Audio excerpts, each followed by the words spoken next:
الحمد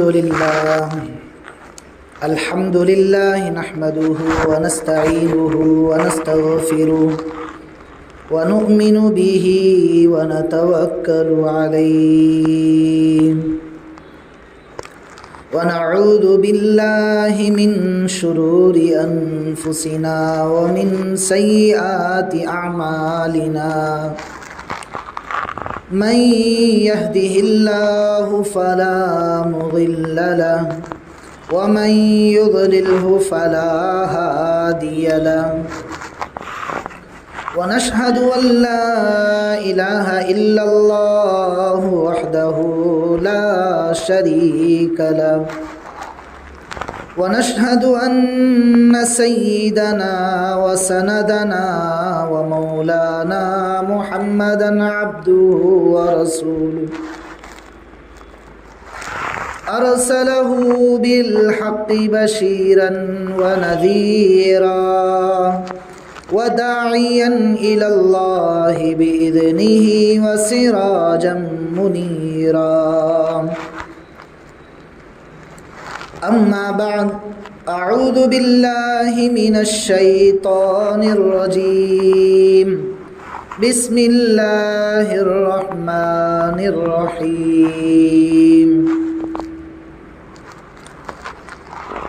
يا أيها الناس إنا خلقناكم من ذكر وأنثى وجعلناكم شعوبا وقبائل لتعارفوا إن أكرمكم عند الله أتقاكم إن الله عليم خبير صدق الله العظيم وقال النبي صلى الله عليه وسلم كن في الدنيا كأنك غريب أو عابر سبيل أو كما قال عليه الصلاة والسلام۔ محترم عزیز بزرگوں اور دوستوں، اللہ رب العزت کا بے انتہا فضل اور اس کا کرم ہوا کہ اللہ رب العزت نے ہم سب کو ایک اہم عبادت کی ادائیگی کے لیے اپنے گھر میں جمع فرمایا۔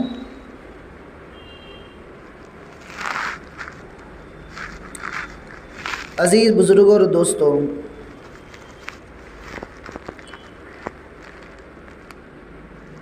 ابھی جو خطبے میں نے سورہ حجرات کی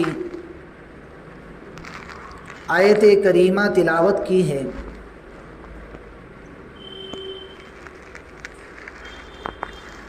اس میں اللہ رب العزت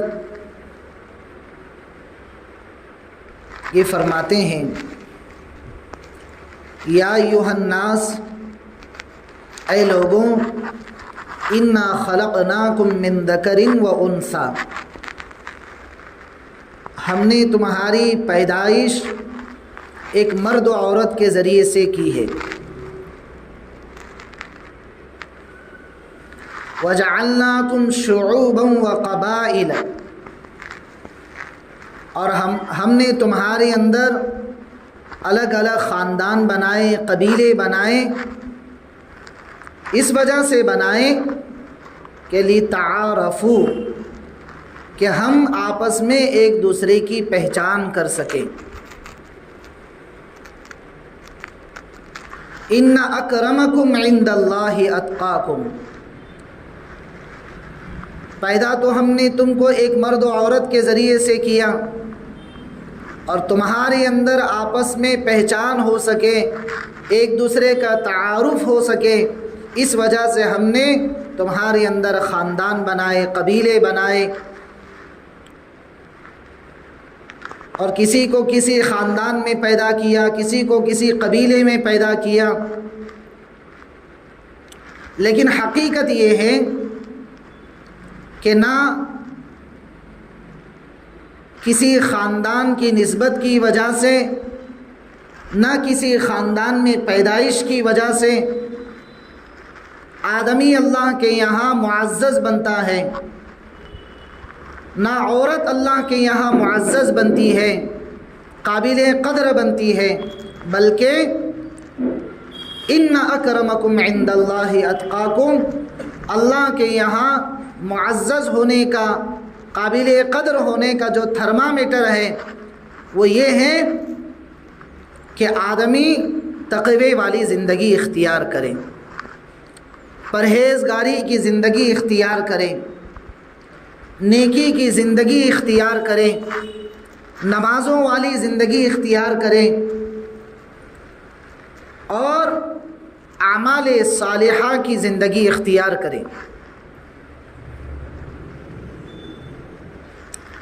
اور ساتھ ہی میں اللہ رب العزت نے اس بات کا بھی اعلان کر دیا کہ ان اللہ علیم خبیر، یقیناً اللہ رب العزت کی ذات ایسی ذات ہے کہ وہ ہر وقت ہر چیز کو جاننے والے ہیں،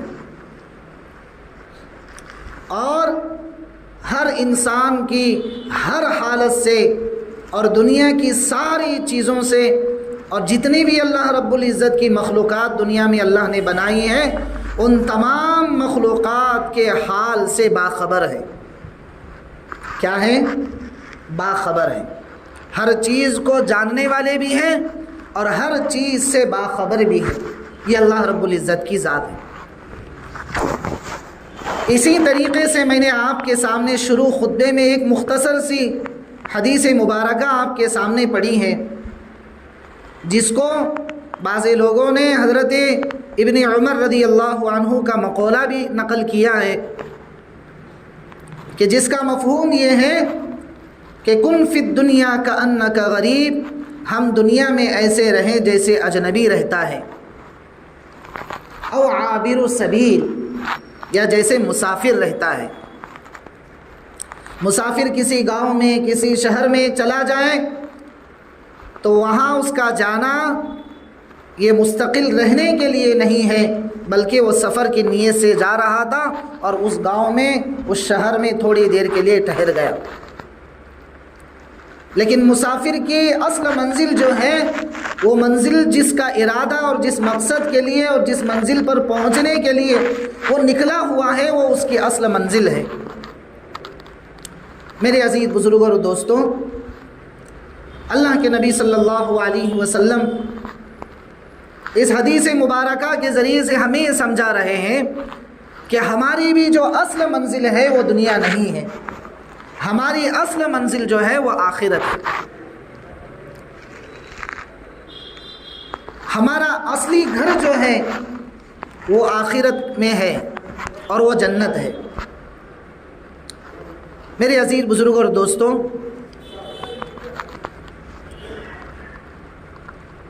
میں اور آپ جس ملک میں سانس لے رہے ہیں اور جس ملک کی آب و ہوا کے ساتھ اپنی زندگی گزار رہے ہیں، اس ملک کی آزادی کے لیے اور اس ملک کی ترقی کے لیے اور اس ملک کو انگریزوں کے تسلط سے آزاد کرنے کے لیے ہمارے بڑوں نے بڑی قربانیاں دی ہیں۔ ہر محاذ پر دشمنوں سے لڑ کے ہمیں یہ ملک بطور امانت کے سپرد کیا ہے۔ میرے عزیز بزرگوں اور دوستوں، اب آنے والا 15 اگست جو ہے وہ ہماری بڑوں کی یادگار ہے، اور ہمارے بڑوں کی قربانیوں کو اور ان کی قربانیوں کے نتیجے میں ملک کی آزادی اور ملک کی ترقی اور ملک کو انگریزوں کے تسلط سے آزاد کر کے خوشی منانے کا دن ہے۔ اسی لیے سارا ملک اس دن 15 اگست کو خوشی کا دن مناتا ہے، جس میں مٹھائیاں تقسیم کی جاتی ہیں، ایک دوسرے کو مبارکبادی دی جاتی ہے، اور 15 اگست کے دن میں لوگ ایک دوسرے کو مبارکبادی دیتے ہیں اور خوشیوں کے ساتھ سب کے چہرے کھلکھلائے ہوتے ہیں، وہ اصل حقیقت یہ ہے کہ میرے عزیز بزرگوں اور دوستوں، 15 اگست جو ہے وہ ہمارے ملک کی آزادی کے خوشی میں 15 اگست کو منایا جاتا ہے۔ میرے عزیز بزرگوں اور دوستوں، جو قوم، جو برادری یا جو معاشرہ یا جو سوسائٹی یا پھر جو بھی خاندان اپنی تاریخ سے، اپنی بڑوں کی اسٹوری سے، اپنی بڑوں کی قربانیوں سے بے خبر ہوتی ہے، انہیں معلوم نہیں ہوتا ہے کہ ہمارے بڑوں نے اس سوسائٹی کو، اس معاشرے کو، اس خاندان کو آگے لانے کے لیے کتنی قربانیاں دی ہیں، تو میرے عزیز بزرگوں اور دوستوں، تاریخ داں کہتے ہیں کہ پھر وہ قوم، وہ سوسائٹی، وہ خاندان کبھی آگے نہیں بڑھتا ہے۔ پھر جس سوسائٹی اور جس خاندان اور جس معاشرے کے سامنے ان کے بڑوں کی قربانیاں ہوتی ہیں، ان کی تاریخ ان کو معلوم ہوتی ہے، تو پھر وہ قوم، وہ سوسائٹی، وہ برادری جو ہے وہ آگے بڑھتی رہتی ہے اور ترقی کی منزل تک پہنچتی ہے۔ ٹھیک اسی طریقے سے 15 اگست جو ہم مناتے ہیں اور سارا ملک خوشی مناتا ہے اس دن، میرے عزیز بزرگوں اور دوستوں، وہ حقیقت میں ہمارے بڑوں کی قربانیوں کا نتیجہ ہے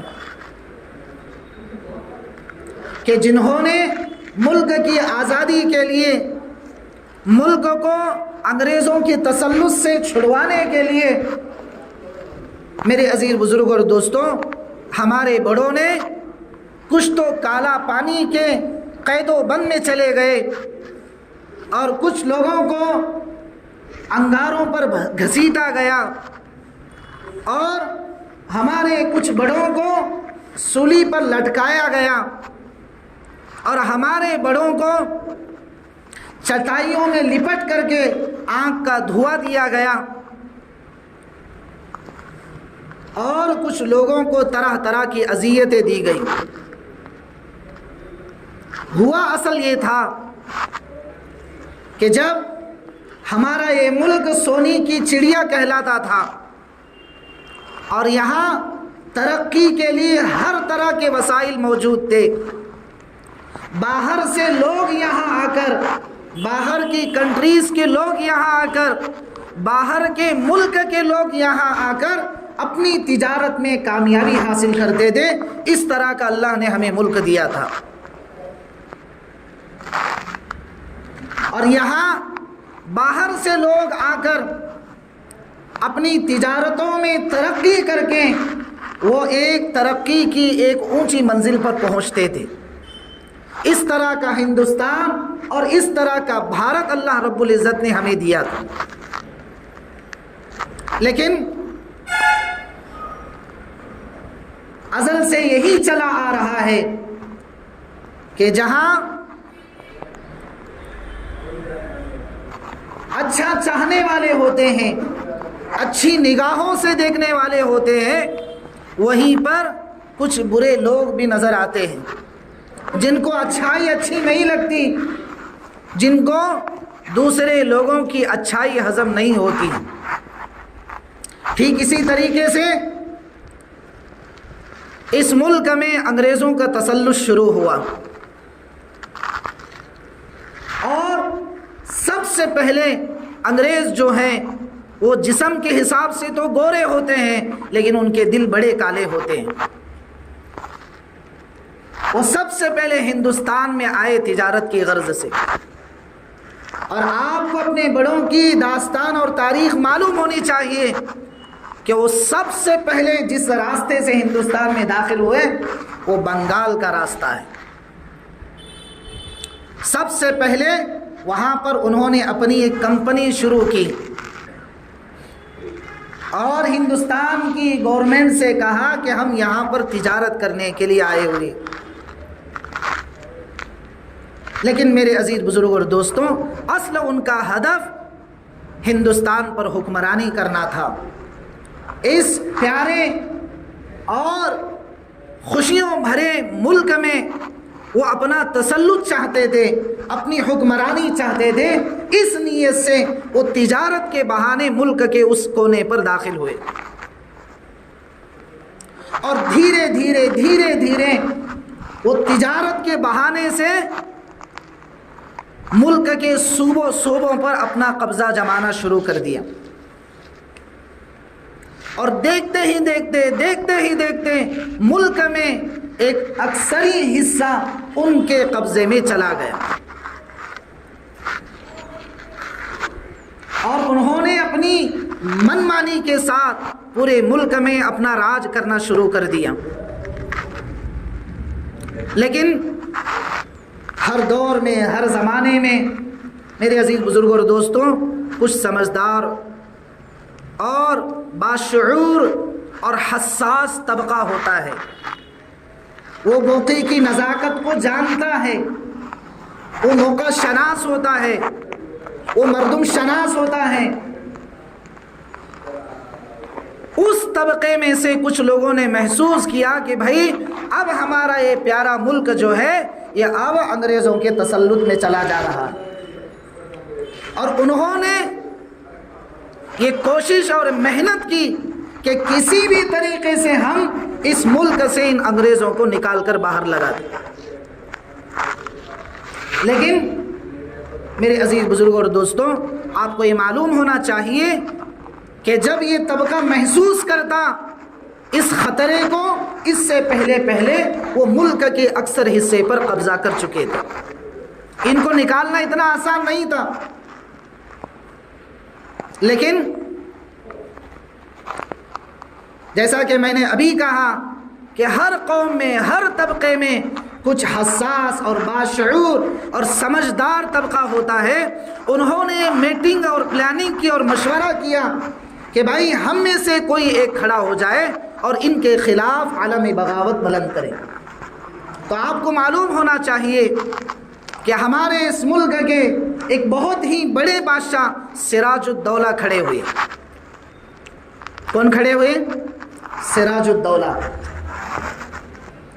انہوں نے سب سے پہلے انگریزوں کے خلاف یہ نعرہ بلند کیا کہ یہ ملک ہمارا ہے، یہ انگریزوں کا ملک نہیں، اور انہوں نے اپنی جتنی کوشش ہو سکی اور ان کی قدرت میں، ان کے بس میں جتنی محنت ہو سکتی تھی، انہوں نے اس ملک کی آزادی کے لیے اتنی محنت کی۔ اور سراج الدولہ کون ہے؟ ایک مسلمان بادشاہ ہیں۔ کون ہے؟ ہمارے اندر ایک بات چلتی ہے کہ اس ملک کو آزادی ملی ہے 1857 سے۔ کیا کہتے ہیں لوگ؟ آج بھی کہتے ہیں، وہ جو نیوز بولتے ہیں وہ بھی یہی بولتے ہیں 1857۔ یہاں سے اس ملک کی داستان شروع نہیں ہے، بلکہ اصل میں یہ لوگ ہمارے مسلم قائدین کی داستان کو چھپانا چاہتے ہیں، کیونکہ 1784 میں سراج الدولہ سب سے پہلے انگریزوں کے خلاف ملک سے نکالنے کی تجویز پیش کی کہ بھئی ان کو یہاں سے نکالو۔ اور یہ کب کی بات ہے؟ 1784، اور یہ پیش کرتے ہیں 1854، 1857۔ بات سمجھ میں آ رہی؟ تو یہ ہمارے بڑوں کی داستان اور تاریخ ہے کہ جنہوں نے سب سے پہلے انگریزوں کے خلاف علم بغاوت بلند کی، اور اس پہلی شخصیت کا نام کیا ہے؟ سراج الدولہ۔ آج لوگ ہم سے سرٹیفکیٹ مانگتے ہیں کہ ملک کی، کہ تم اس ملک میں خوش ہو اور اس ملک کے تم نے آزادی کے لیے بہت کچھ لگایا ہے، تو اپنے نام پیش کرو۔ میرے عزیز بزرگوں اور دوستوں، ہماری بندرگاہ جو ہے، وہاں اس بندرگاہ پر ہمارے پورے مسلم قائدین کے نام موجود ہوئے کہ جنہوں نے آزادی میں اپنا حصہ لگایا، اپنی محنت کی، اپنے پورے پریوار کو آگ میں جھونک دیا، ان کے خاندان ذبح ہو گئے، لیکن پھر بھی وہ آزادی کے نعرے کو ختم نہیں کیا۔ وہ بس ایک ہی نعرہ لگاتے رہے کہ اس ملک کو انگریزوں کے تسلط سے پار کرنا ہے اور انہیں چھٹکارا دلانا ہے۔ تو سب سے پہلے سراج الدولہ تھے جنہوں نے علم بغاوت انگریزوں کے خلاف بلند کی۔ لیکن میرے عزیزوں، جیسا کہ آپ جانتے ہیں، کسی نہ کسی کی غلطی کی وجہ سے جیتی ہوئی جنگ بھی آدمی ہار جاتا ہے، اور وہ کوئی باہر کے نہیں، اپنے ہی ہوتے۔ سراج الدولہ ہی کے وزراء میں ایک نکلا میر جعفر۔ کون نکلا؟ میر جعفر۔ اور اس نے اندر سے انگریزوں کے ساتھ میں اپنا تانا بانا جوڑ دیا، اور ادھر اپنے بادشاہ سراج الدولہ سے غداری کی، اور اندر ہی اندر ان کو پورے راز بتلا دیے، جس کی وجہ سے جیتی ہوئی جنگ بھی سراج الدولہ ہار گئے۔ اور مخبری کرنے والا کون؟ سراج الدولہ، میر جعفر۔ مخبری کرنے والا کون؟ میر جعفر۔ اور یہ شکست کھا گئے اور ہار گئے۔ اور میر جعفر کو بطور ہدیہ سراج الدولہ کے ساتھ بغاوت کرنے کی وجہ سے انگریزوں نے اس کو بنگال کی حکومت بطور ہدیہ دی۔ لیکن آپ کو معلوم ہے کہ قدرت کے یہاں مار ضرور ہوتی ہے، لاٹھی میں آواز نہیں ہوتی۔ یہ چند ہی مہینے بنگال کی حکومت پر قائم رہا، لیکن ساتھ ہی ساتھ چند مہینوں کے اندر اندر اس کو اقتدار سے اٹھا دیا۔ اس کے بعد ہمارے کرناٹکا کے علاقے میں سری نگا پٹن، یہاں پر ایک شخصیت نے اس خطرے کو محسوس کیا کہ بھئی ہمارا جو ملک ہے وہ اب دھیرے دھیرے انگریزوں کے تسلط میں جا رہا ہے۔ تو سب سے پہلے آواز اٹھانے والے فتح علی خان ٹیپو سلطان شہید رحمۃ اللہ علیہ تھے۔ کون تھے؟ فتح علی خان ٹیپو سلطان شہید رحمۃ اللہ علیہ تھے۔ انہوں نے 1313 ہجری اور 1799 تک یہ اپنے باپ کے ساتھ جنگ میں شریک ہوتے رہے، اور ان کے والد کا نام ہے حیدر علی۔ کیا نام ہے؟ حیدر علی۔ ان کا پورا نام کیا ہے؟ فتح علی خان ٹیپو سلطان شہید رحمۃ اللہ علیہ، اور والد کا نام کیا ہے؟ حیدر علی خان۔ انہوں نے یعنی باپ اور بیٹے انگریزوں کے ساتھ میں جنگ لڑی، 4 جنگیں۔ کتنی؟ 4 میں سے پہلی جنگ وہ جیت چکے، دوسری جنگ بھی جیت چکے۔ پہلی جنگ انہوں نے لڑی 1783 ہجری میں، 1783 میں پہلی جنگ لڑی اور جیت گئے، اور ان کو بھگا دیا اس کنارے پر۔ پھر دوسری جنگ لڑے 1792 میں۔ کتنے؟ 1792 میں دوسری جنگ لڑی، اور اسی جنگ کے اندر انہی کے اندر ایک غدار کھڑا ہوا۔ وہاں سراج الدولہ کے وزراء میں کون کھڑا ہوا؟ میر جعفر۔ اور یہاں کرناٹکا کے اس علاقے میں حضرت ٹیپو سلطان شہید رحمۃ اللہ علیہ کے وزراء میں، افسران میں سے ایک غدار کو انہوں نے خرید لیا، اور اس کا نام کیا تھا؟ میر صادق۔ کون تھا؟ میر صادق۔ وہاں کھڑا ہوا میر جعفر، جس کی غداری کی وجہ سے سراج الدولہ جو جیت چکے تھے جنگ، وہ ہار گئے۔ اور یہاں ہمارے اس علاقے میں ٹیپو سلطان شہید رحمۃ اللہ علیہ جو جنگ جیت چکے تھے، اپنے ہی لوگوں کی غداری کی وجہ سے وہ جنگ ہار گئے۔ اور اچانک تابڑ توڑ حملے کی وجہ سے تاریخ مورخین نے لکھا ہے کہ وہ کسی دوسری جنگ سے واپس آئے ہوئے تھے اور اپنے گھر میں بیٹھ کر کھا رہے تھے، ابھی پہلا لقمہ بسم اللہ بول کر کھا رہے تھے، اسی دوران ان کے کان میں آواز پڑی کہ فتح علی خان ٹیپو سلطان ہمارے قلعے پر کسی نے حملہ کر دیا۔ وہ کھاتا ہوا لقمہ بھی نیچے رکھ دیا اور فوراً جنگ کے لیے کھڑے ہو گئے اور باہر لڑنے کے لیے تیار ہو گئے۔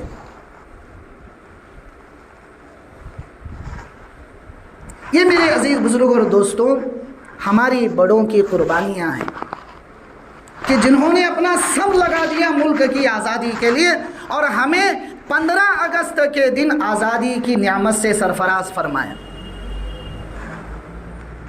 یہ جو نعمت آج ہم 15 اگست کے دن ملک کی آزادی کی خوشی میں مناتے ہیں اور ترنگا ہم لہراتے ہیں اور مٹھائیاں بانٹتے ہیں اور مٹھائیاں تقسیم کرتے ہیں اور ایک دوسرے کو خوشی کی مبارکبادی دیتے ہیں، یہ اصل میں ہمارے ان بڑوں کی قربانیوں کا نتیجہ ہے جو اللہ رب العزت نے ایک نعمت کی شکل میں اس ملک کو ہمیں دیا ہے۔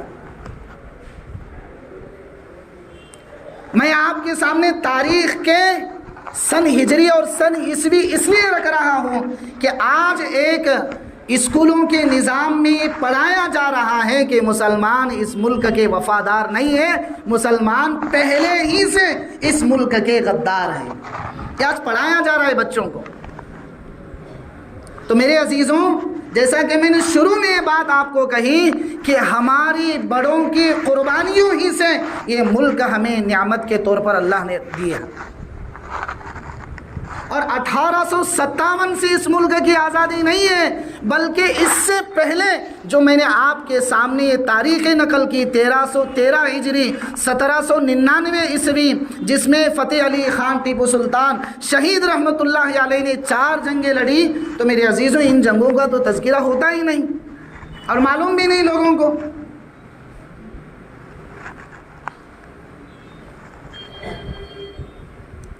تو میں آپ کے سامنے یہ نقل کر رہا تھا کہ حضرت ٹیپو سلطان شہید رحمۃ اللہ علیہ کو جب چاروں طرف سے گھیرا گیا اور جب انہی میں سے افسران میں سے ایک میر سعدی غدار نکلا اور اس کو بدلے میں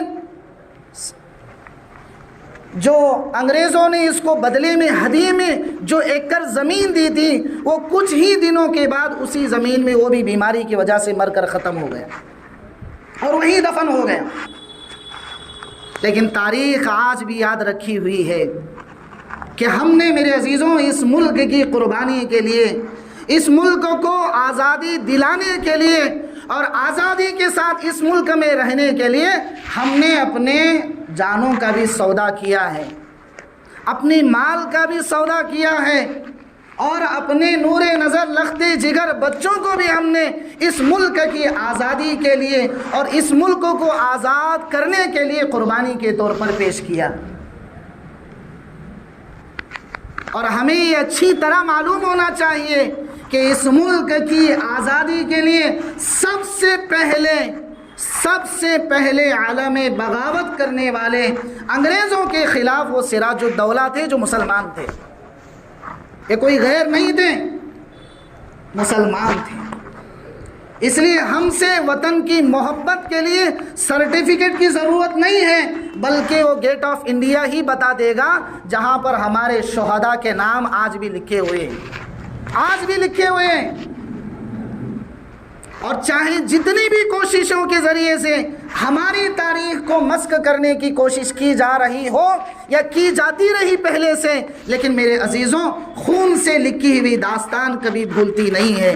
یہ دیکھنے والا آسمان اور جس دھرتی پر گرنے والے شہداء کا خون تھا، وہ زمین کا حصہ کل قیامت میں اللہ کے سامنے کھڑے ہو کر یہ گواہی دے گا کہ ہاں اللہ، تیرے اس ملک کو آزادی دلانے کے لیے سب سے پہلے شکست کھانے والے سراج الدولہ تھے جو مسلمان تھے، اور حضرت ٹیپو سلطان شہید رحمت اللہ علیہ تھے کہ جن کو انہی کے غداری کی، انہی کے وزراء کی غداری کی وجہ سے میرے عزیز بزرگ اور دوستوں یہ شکست کا منہ انہیں دیکھنا پڑا۔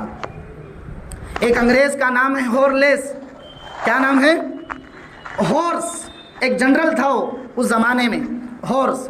جب حضرت ٹیپو سلطان شہید رحمت اللہ علیہ کو انہوں نے شکست دی اور ان کو جب شہید کیا گیا تو ان کی نعش پر کھڑے ہو کر اس نے سب سے پہلے جو جملہ کہا وہ جملہ یہ تھا کہ آج سے ہندوستان ہم لوگوں کا ہے۔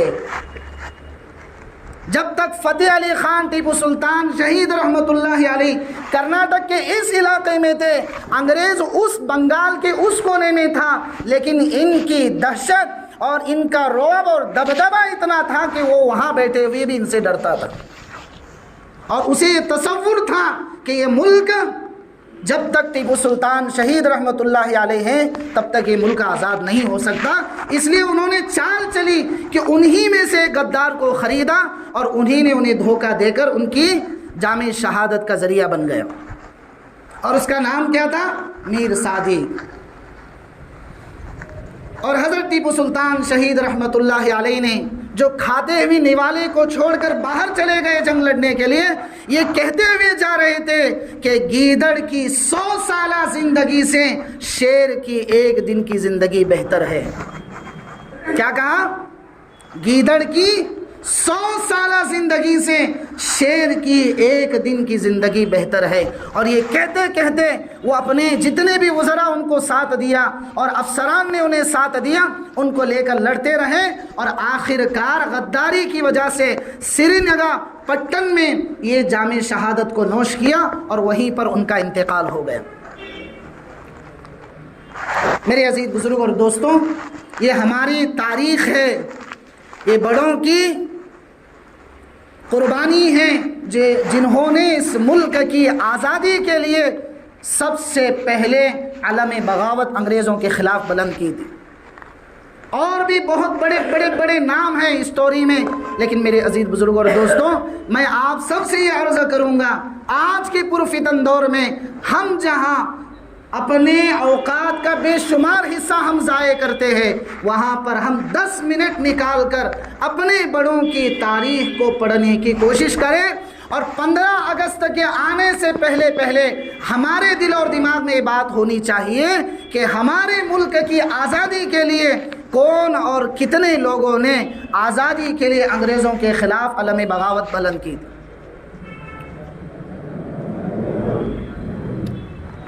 تو انشاءاللہ آئندہ جو تاریخ رہے گی ملک کی، وہ ہم کسی اور مجلس میں آپ کے سامنے پیش کریں گے.